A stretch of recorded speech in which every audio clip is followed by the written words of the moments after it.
میرے محترم دوستوں بزرگوں، یہ بیان حضرت مولانا یوسف صاحب رحمۃ اللہ علیہ نے 21 صفر 1384 ہجری کو بعد نماز فجر بگلے والی مسجد میں بیان فرمایا۔ خطبہ مسنونہ کے بعد حضرت نے فرمایا، میرے بھائیوں دوستوں، اللہ رب العزت ہی نے سارے جہان کو بنایا ہے اور سب کی پرورش بھی وہی کرتے ہیں، چیزیں بھی وہی بناتے ہیں اور پالتے بھی وہی ہیں، بھوکا بھی وہی کرتے ہیں اور پیٹ بھی وہی بھرتے ہیں۔ جتنے جاندار ہیں، چاہے انسان ہو یا غیر انسان، مسلمان ہو چاہے غیر مسلم، سب کے ساتھ جو حالات پیش آتے ہیں وہ حالات اللہ رب العزت کی طرف سے بھیجے جاتے ہیں۔ حقیقت میں حال کو لانے لے جانے والے وہ صرف اللہ ہے۔ جانور اس لیے بنائے کہ وہ جو چاہے کریں، ان کے لیے کوئی قاعدہ قانون نہیں، اس لیے کہ اللہ نے ان کا پلنا طے کر دیا ہے۔ تو جب ان کا پلنا طے کر دیا ہے تو انہیں پال رہے ہیں۔ لیکن جانوروں کو ہمیشہ کے لیے نہیں بنایا، وہ دنیا میں اپنا وقت پورا کر کے مر جائیں گے، پھر قیامت میں تھوڑی دیر کے لیے زندہ کیے جائیں گے اور ان کو ایک دوسرے کا بدلہ دلایا جائے گا۔ اس کے بعد پھر ہمیشہ کے لیے سب کو مٹی کر دیا جائے گا۔ جانور وہ قسم ہے جو وقتی طور پر پلنے کے لیے پیدا کیے گئے ہیں کہ کچھ دنوں کے لیے یہ اپنی مادہ سے صحبت کر لیں، کھا لیں، پی لیں، پھر لیں۔ ان کے لیے کوئی احکامات نہیں اور نہ کسی بھی احکامات کی پابندی ہے۔ ان کی بھوک، پیاس اور خوف، یہ سارے حالات یہ وقتی ہیں، اس لیے کہ ان کو ہمیشہ کے لیے نہیں بنایا گیا ہے۔ اور دوسری قسم جسے خدا نے بنایا ہے وہ انسان ہے۔ انسان کو خدا نے ہمیشہ کے لیے بنایا ہے۔ اس انسان کو یا تو ہمیشہ کے لیے کامیابی ملے گی اور یا ہمیشہ کے لیے ناکامی ملے گی۔ کامیابی اور ناکامی کے لیے قانون و قاعدہ صرف انسانوں کے لیے ہے۔ اب اگر انسان جانوروں کی طرح زندگی گزارے کہ جو دیکھا اسے کر لیا، جہاں کھانا پینا دیکھا ادھر چل دیے، جانور اڑتا ہے تو یہ بھی اڑنے لگے، جانور تیرتا ہے تو یہ بھی تیرنے لگے، جانور عورتوں بچوں میں مشغول ہے تو یہ بھی اسی میں مشغول ہو گئے۔ تو انسان ہونے کی وجہ سے اللہ رب العزت اسے وقتی طور پر دنیا میں تو پالیں گے، پر ایسے انسان کی زندگی سے ناراض ہو کر پھر ہمیشہ کے لیے اللہ پاک اسے دوزخ میں ڈال دیں گے۔ جانوروں کو تو مٹی بنا کر ختم کر دیں گے، پر انسانوں کو سخت عذاب میں ڈالیں گے، جہاں ہر وقت خون کے آنسو رونا پڑے گا، لہو و پیپ کھانا پینا پڑے گا۔ اگرچہ کروڑوں برس پیاسے رہیں، وہاں سخت سے سخت مصیبتیں ان پر آویں گی، لیکن موت وہاں نہیں ہے۔ کیوں؟ اس لیے کہ انسان نے اپنی انسانیت ختم کر کے جانوروں والی زندگی گزاری ہے۔ جانور پلنے کے باوجود حیثیت والا نہیں ہے۔ اگرچہ اسے 1,00,000 روپے کا زیور پہنا دو، اگر کسی گدھے کو 1,00,000 روپے کا زیور بھی پہنا دو تو گدھا گدھا ہی رہے گا، ہاں اس کی کوئی حیثیت نہیں اس سے بن جاوے گی۔ اللہ جل شانہ کا جانور کے ساتھ معاملہ وہ انسانوں والا نہیں ہے۔ لیکن جو انسان جانور پنے والی زندگی گزارے گا، اللہ جل شانہ اس انسان سے ناراض ہوں گے۔ پھر اس کو جس طرح کتے، سور اور بلی کو کھانے کے لیے دیتے ہیں، اسی طرح اسے بھی پالیں گے۔ ایسے انسانوں کی اللہ جل شانہ کے یہاں کوئی حیثیت نہیں۔ جیسے جانور پلتے ہیں ویسے ہی انہیں بھی پالیں گے۔ ایک سیلاب آ جائے گا تو سب ڈوب کر پھر مر بھی جاتے ہیں، آندھی آتی ہے تو ہزاروں گر کر مر جاتے ہیں، اور زلزلے لا کر ایسے انسانوں کو پھر اللہ رب العزت مار کے دکھائیں گے۔ جانوروں کے 10-12 کام ہوتے ہیں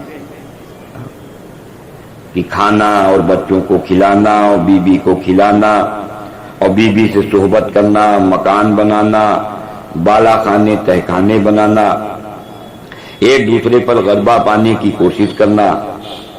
اگر آدمی کی زندگی اتنی ہی ہے تو خدا کی قسم، خدا کے یہاں ایسے انسانوں کا شمار جانوروں میں ہوتا ہے، چاہے یہ وزیر ہوں یا صدر ہوں، ان کے 100 کارخانے ہوں یا سونے کی کوٹھیوں میں رہتے ہوں۔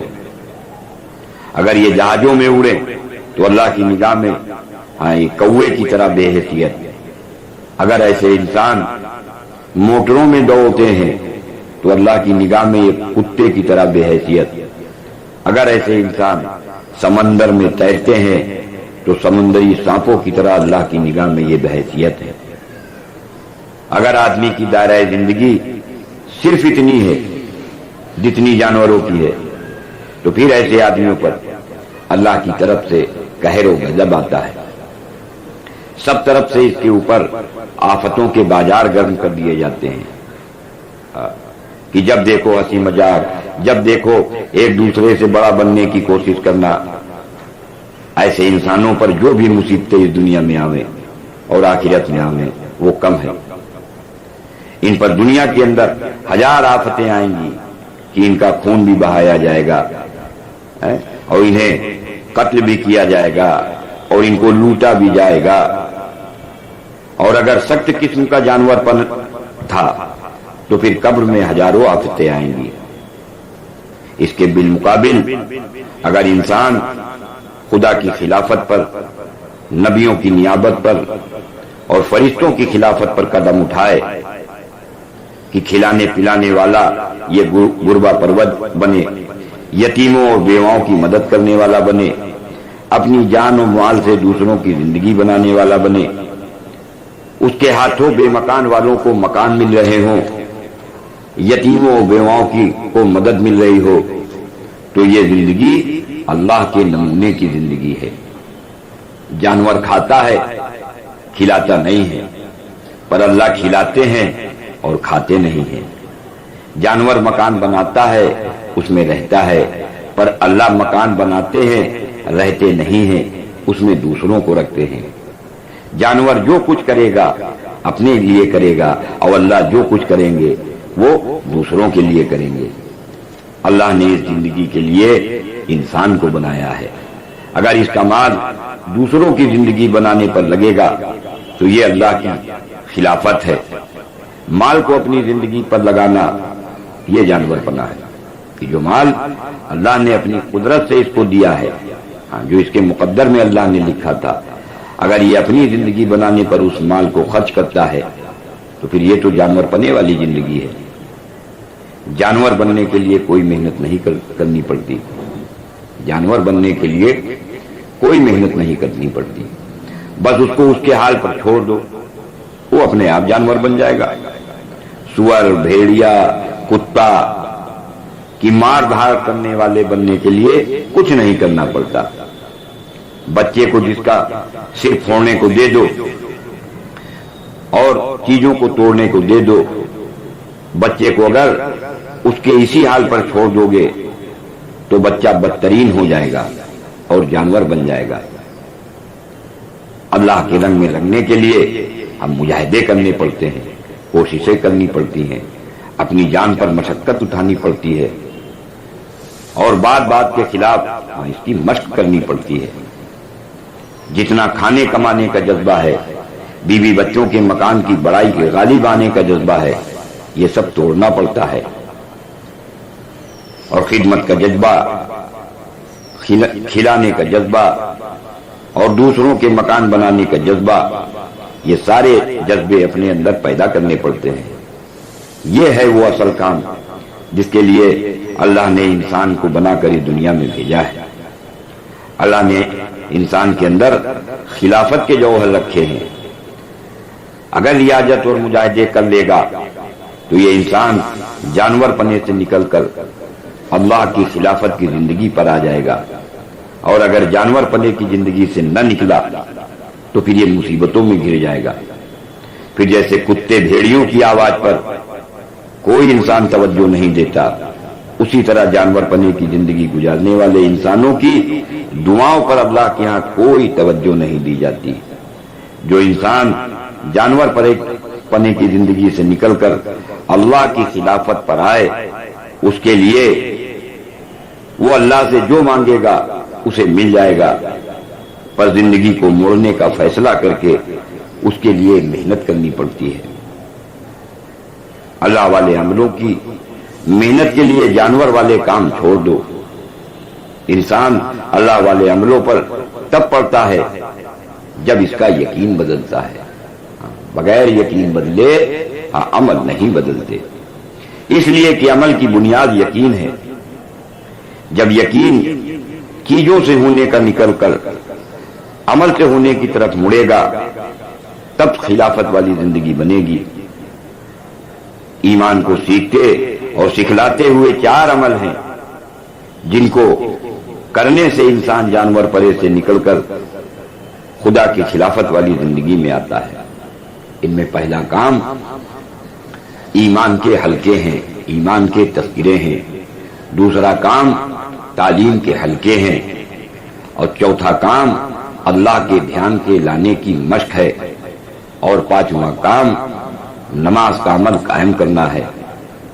یہ 4 عمل فرشتوں میں ہیں، ان کے یہاں نہ ملک، نہ مال، نہ عورتیں، نہ بچے، ان کا ایک دوسرے سے ان چیزوں کا کوئی تذکرہ نہیں۔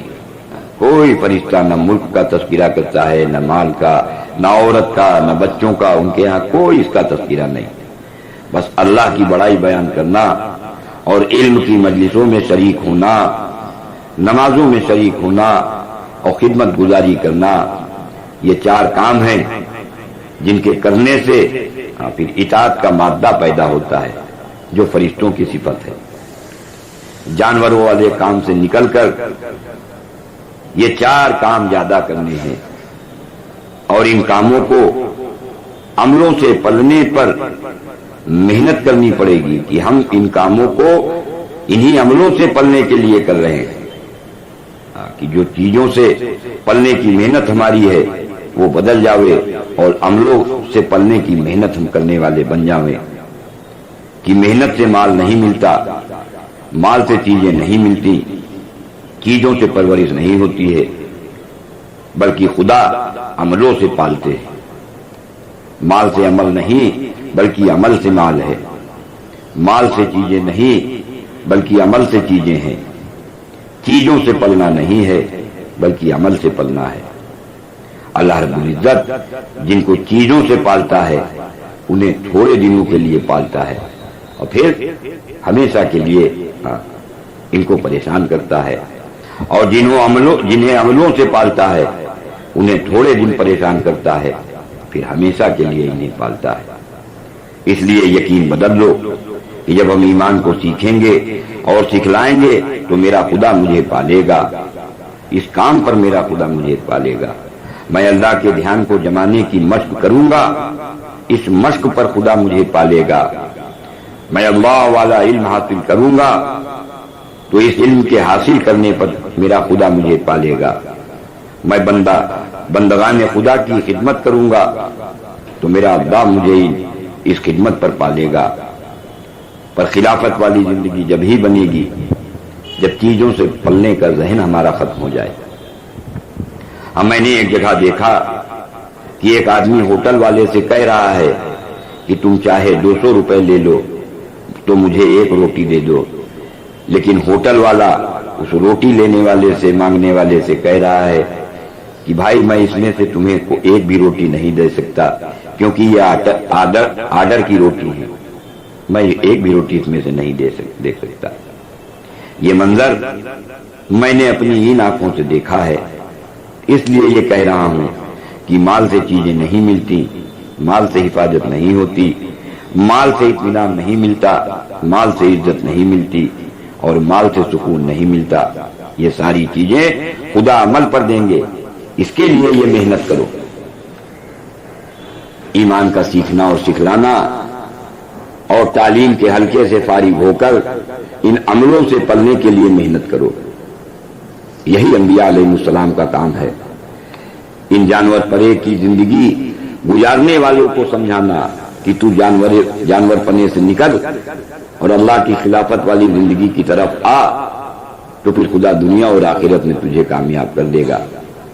یہ سمجھانا انبیاء علیہ السلام کا کام ہوا کرتا تھا. یہ بات سمجھانے خدا کسی فرشتے کو نہیں بھیجتا, بلکہ فرشتوں کو تو ان جانوروں کے جو جانور پنے والی زندگی گزار رہے ہوتے ہیں ان کے گھروں میں آگ لگانے بھیجتا ہے کہ ان کے مکانوں میں آگ لگاؤ, سیلاب سے ان کی بستیاں ڈبو دو. فرشتے تو ایمان کی مجلس میں, علم کی مجلس میں, ذکر کی مجلس میں اور نمازوں میں آ کر خود شامل ہو جاتے ہیں. اس لیے ان جانوروں کو سمجھا کر اللہ کی طرف موڑنے کی محنت کرو. یہی انبیاء علیہ السلام کا کام ہے. ایک زبان یا ایک علاقے میں محنت کرنا یہ محمد صلی اللہ علیہ وسلم کا کام نہیں ہے, بلکہ ساری زبانوں اور سارے علاقوں میں محنت کرنا یہ نبیوں کے سردار محمد صلی اللہ علیہ وسلم والا کام ہے, اللہ والا کام ہے. ان کو کھلانا پلانا, ان کو کپڑے بنا کر دینا, ان کو مکان بنا کر دینا, جتنا اس قسم کے لوگ دنیا میں تیار ہوں گے اتنا اللہ پاک دنیا والوں کو زیادہ دیں گے, دنیا والوں کو زیادہ دیں گے. جب تم نماز کا عمل کرو تو فرشتوں کی نماز کا لحاظ رکھو. تم بھی تو کچھ لمبی لمبی نماز کا عمل کرو, کچھ تو سنبھل کر اور ٹھہر کر پڑھو. جب وہ اللہ کے ذکر میں آئے تو وہ 1000 برس گزار دیں, اور تم بھی تو اللہ کے ذکر کا کچھ معیار قائم کرو. ایمان کی مجلس کے اندر بیٹھنے کی کثرت سے پھر انسانی جواہرات کھلیں گے. یہ خدا کی نیابت کی زندگی کی طرف اس ایمان کے حلقے سے پلٹا کھائے گا اور انسانی زندگی بنانے پر آئے گا. سب کی زندگی بنانا چاہے گا تو سب اس سے محبت کریں گے. سب چاہیں گے کہ یہ ہماری روٹی کھا لے, ہمارے بیل لے لے. آج مانگتے ہو تو دوسرے لوگ انکار کر دیتے ہیں, پر کل تم انکار کرو گے کہ جی ہمیں اس کی ضرورت نہیں ہے. اگر تھوڑے سے جھوپڑے پر قناعت کر لی, تھوڑے سے کپڑے پر قناعت کر لی, تو کل کو خدا دلوں کو تمہاری طرف پلٹیں گے. دنیا اس راستے پر چلنے والوں کے سامنے گردن جھکانے پر مجبور ہوگی. یہ اللہ کی طرف سے طے فیصلہ ہے, اللہ کی طرف سے طے فیصلہ ہے. اس لیے اپنے اپنے علاقوں میں محنت کر کے ان انسانوں کو جو جانور پنے والی زندگی گزار رہے ہیں ان کو ایمان کی مجلسوں میں, ایمان کے سکھلانے میں, اللہ کے دھیان کی مشق میں اور تعلیم میں لا کر لگاؤ. نینوا میں یونس علیہ السلام نے محنت کی, مدین میں شعیب علیہ السلام نے محنت کی, مصر میں موسیٰ علیہ السلام نے محنت کی, اور لوگوں کو ان عملوں پر ڈالا جن عملوں میں فرشتے لگے ہوئے ہیں. اور انہی عملوں سے انسان کے اندر پھر اللہ کی اطاعت کا مادہ پیدا ہوتا ہے. لیکن اس کے لیے محنت کرنی پڑتی ہے, اپنے آپ کو سمجھانا پڑتا ہے کہ مال سے زندگی نہیں بنتی, عمل سے زندگی بنتی ہے. اگر یہ موہ ہمارے اندر پیدا ہو گیا تب سارا کام آسان ہے. آج عمومی ذہن یہ ہے کہ پیسہ پہلے اور بعد میں عمل, حالانکہ پہلے عمل ہے پھر پیسہ ہے. آپ دکان بنا کر پہلے عمل کریں گے پھر پیسہ ملے گا, کہ آپ دکان کے لیے اپنے ہاتھ پیر زبان کان آنکھ اور دماغ کو پہلے استعمال میں لاتے ہیں پھر پیسے ملتے ہیں.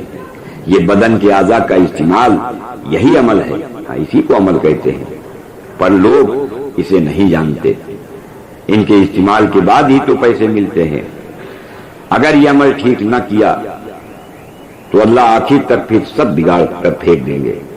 اگر تم نے کسی کے 4 پیسے دبا لیے تو 2 پیسے پر 750 نمازیں پھر تمہاری جو مقبول ہوں گی وہ چلی جائیں گی.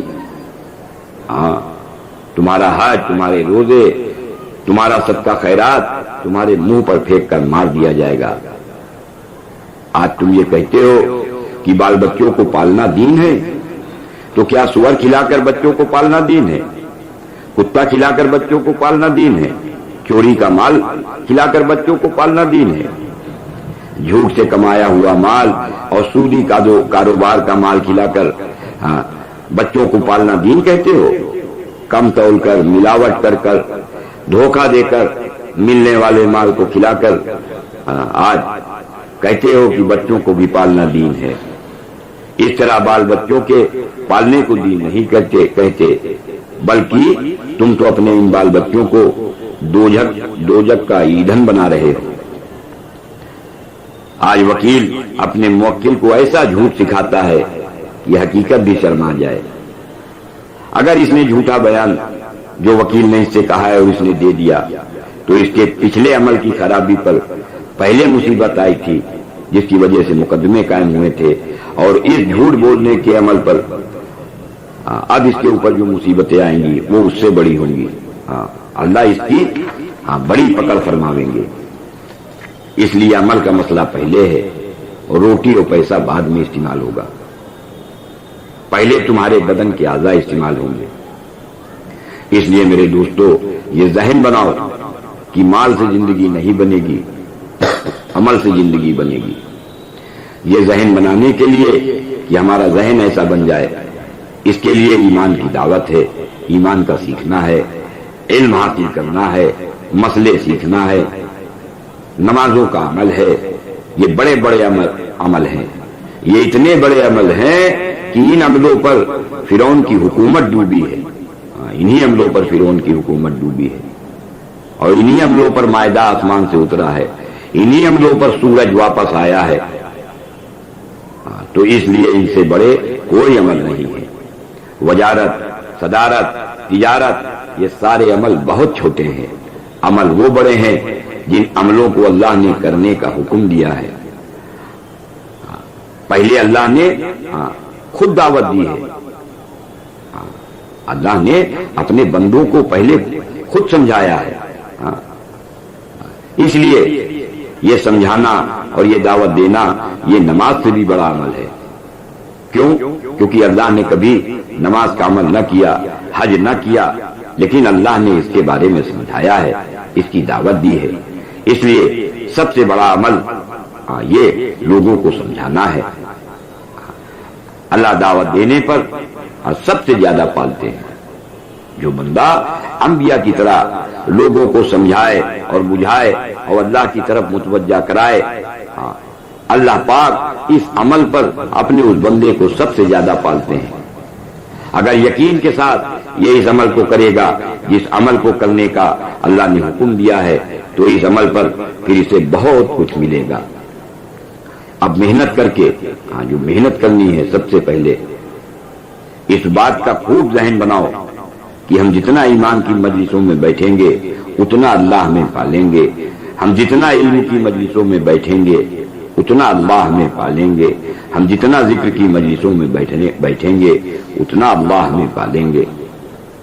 مکان جائیداد کے مسئلے اور بیوی بچوں کو چھوڑ کر آؤ اور پھر یہاں آ کر اس کی محنت کرو۔ سب سے پہلی محنت نماز کی ہے۔ یقین کو نماز پر لے جاؤ کہ نماز کا عمل کر کے اللہ سے میں جو مانگوں گا میرے اللہ مجھے وہ دیں گے۔ ملک کے، مال کے، کمائی کے نقشوں سے یقین ہٹاؤ۔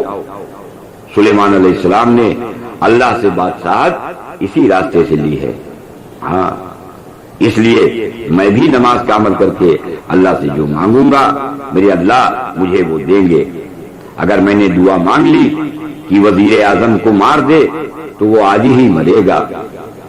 اجتماعی، انفرادی، خلوت اور ذلوت کے سارے مسئلوں کا یقین نماز پر لے آؤ۔ نماز ہی اصل ہے اور اسی اصل کا عمل ہے، اس کو اصل بناؤ۔ نماز کو اصل بنانے کے لیے سب سے پہلے یقین بدلو اور پھر علم حاصل کرو اور خدا کا دھیان پیدا کرو۔ یہ ان تین چیزوں سے نماز کا عمل پھر وہ عمل بنے گا جس نماز کے عمل پر اللہ سے جو مانگو گے وہ ملے گا۔ یہ نماز کون سی ہے؟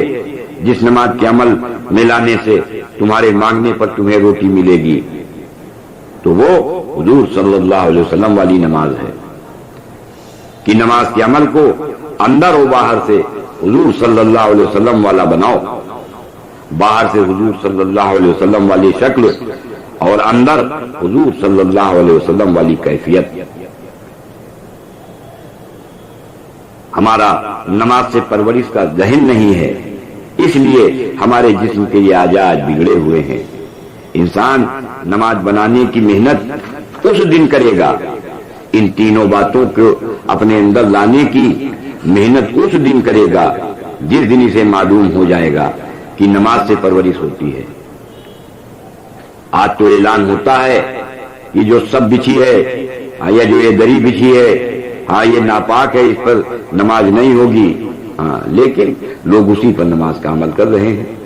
ان سب کے ذہن میں یہ ہے کہ پرورش تو جمیندارہ سے ہوگی، پرورش تو تجارت سے ہوگی، پرورش تو وزارت سے ہوگی، اور پرورش تو صدارت سے ہوگی۔ فوجوں کے ہاتھوں میں جو جنگی نقشہ ہے اس سے کامیابی ہوگی۔ ارے کامیابی اس جنگی نقشے سے نہیں ہوگی، بلکہ کامیابی نماز سے ہوگی۔ یہی یقین کا موڑ ہے۔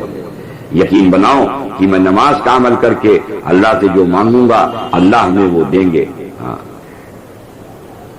ایمان کی بات سن کر ایمان کی دعوت دوں گا، علم کے حلقوں میں بیٹھوں گا، اللہ کے دھیان کی مشق کروں گا، تو میری نماز خدا سے لینے والی نماز بنے گی۔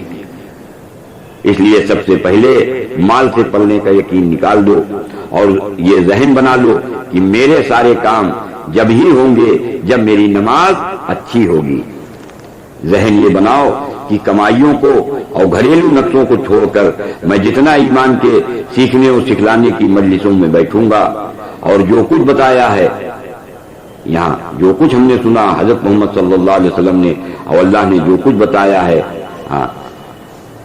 اور جن چیزوں پر جن عملوں پر ملنے کو بتایا ہے، تو اسی طرح ملے گا جیسے اللہ نے بتایا ہے، اللہ کے رسول نے بتایا ہے۔ اس طرح کی تحقیقات کرنا اس کو مسائل کہتے ہیں، اور جو کچھ ملے گا اس کا پتہ کرنا اس کو فضائل کہتے ہیں۔ پھر بن دیکھے اللہ کا دھیان جمانا کہ عدالت والے اللہ کے ہاتھ میں ہیں، یہ خود نہیں لکھتے، اللہ جو چاہیں گے وہی جج کے قلم سے لکھا جائے گا۔ ان کا دھیان دیکھ کر بھی نہ آئے اور اللہ کا دھیان بن دیکھے آ جائے۔ میرے دوستو، یہ دھیان اتنی بڑی کمائی ہے کہ جو تمام ملکوں کے نقشوں کو بدلوا سکتی ہے۔ بھوک پیاس یہ گھر کا کوئی مسئلہ، یا اگر تم نہیں کماتے ہو، یہ سارے مسئلے حل ہو جائیں گے۔ اگر تم نہیں کماتے ہو تو یہ طے کر لو کہ اپنے حالات کسی کو ہم نہیں بتائیں گے۔ ارے بیج ڈال کر اگر کھیت میں تم آ جائے ہو تو کیا اسی دن کھیتی ہو جائے گی؟ ہوتے ہوتے ہی تو ہوگی۔ پھاکوں سے اور گھر کی تکلیفوں سے محبت کر لو، مگر کسی کے سامنے کبھی ہاتھ نہ پھیلانا، اسی پر اڑ جاؤ اور اسی پر راضی رہو۔ بھوک سے اور تکلیفوں سے جو انسان دل لگائے گا۔ نبی کو فاقے میں جھانکا، اور جب جھانکا تو حضرت عائشہ اور حضرت حفصہ نظر آئیں گی۔ تو نے فاقے میں ابو بکر اور عمر اور علی کو جھانکا، حسن حسین کو جھانکا، تو جو محبوب سے ملائے وہ محبوب ہوا کرتا ہے۔ محمد صلی اللہ علیہ وسلم سے جو بھی چیزیں جو بھی عمل ملوائیں گے وہ محبوب ہیں، مغوض نہیں ہے۔ میرے نبی محمد صلی اللہ علیہ وسلم پر بھی جو تکلیفیں آئی تھیں، یہ تکلیفیں نبیوں کی جھلکیاں ہیں۔ پچھلے نبیوں کے ساتھ اللہ نے یہ سب ڈالی تھی۔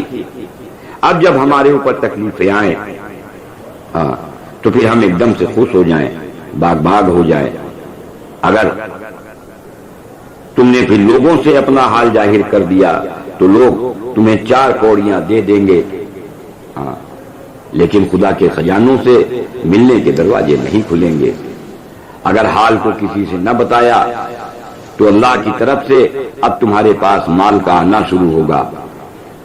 اب اس مال کے آنے پر اگر جیسی زندگی تھی وہی رکھی کہ فاقوں سے محبت کرتا رہا اور مال کو جو اللہ نے اپنی قدرت سے دیا ہے اس کو خدا کے حکموں پر خدا نے جہاں جہاں بتایا ہے اس جگہ خرچ کرتا رہا تو خدا کے خزانے پھر تیرے ہوں گے. جو ہاتھ اٹھا کر مانگ لے گا وہ تجھے مل جائے گا. بس یہ بات یاد رکھنا کہ حق اور ناحق کی تحقیق کیے بغیر اگر تو نے کسی ناحق کا ساتھ دیا تو تیرا اللہ سے ملا ہوا یہ ایمان کا نور سلب کر لیا جائے گا اور تیری نمازوں سے اللہ اپنا دھیان نکال لیں گے. اور خدا کی قسم کہ تمہارا یہ نور ایمان اللہ پاک اس کو سلب کر لیں گے.